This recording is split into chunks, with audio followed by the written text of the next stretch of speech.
The project started in 2008 as a History Society project, where we set out to establish exactly why and how the village of Husthwaith was renowned as the orchard village of North Yorkshire for the past 300 years. So we went into it by doing a questionnaire of 70 people, especially the older people in the village, who could give us factual and anecdotal evidence of exactly what it was like and what happened to the fruit, right up to the 1950s, when people were still coming, delivering and sending on the train fruit to various markets around the place. So we did that, and also in the questionnaire we asked the question, would you like to try and preserve this heritage within the village and actually do something with the existing trees, which there's still many of, that just go to the ground every day, every year rather, no fruit is ever picked. The answer from that was yes, so we then set off to raise funds to actually plant as many trees as possible, and also look for grants to actually start a production unit which would make use of the fruit and eventually create profit, which we intend to reinvest into the village, into a variety of projects such as the youth club and equipping the youth club with some decent kit, because at the minute they've just started, and also helping fund our newsletter.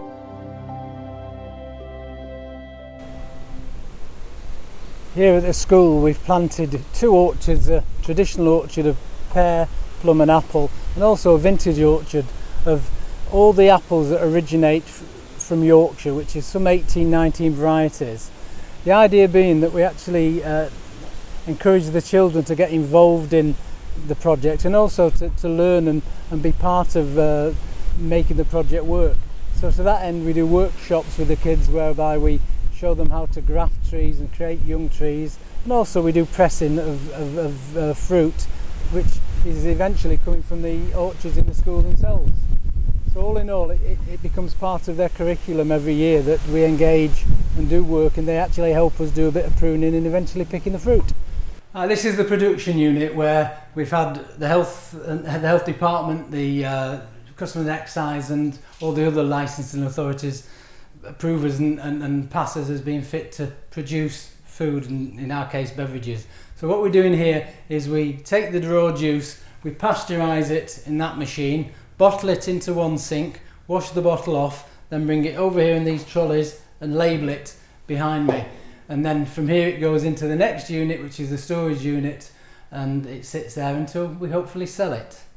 Very much this was a bare wall cow byre, so this has turned from a disused building that was in disrepair to something that is now a production unit and actually adds value to the village. We're now in August, where we're all ready to go for this year's pressing season. We've got some apples in, the pears are on the way, they're being picked over the weekend, and we start pressing fruit on Monday morning. So this is really our first full year's production as an organisation that hopefully will produce the finest fruit juice and cider in North Yorkshire. The real end product though will be profit that we will make from this venture, which will be reinvested into our village to make our village self-sufficient for all the things that historically used to go begging for money for, to get grants for this, grants for that. We will be self-sufficient hopefully in all of those nice to haves, and things like youth clubs and what have you will be funded properly rather than going begging to central or local government.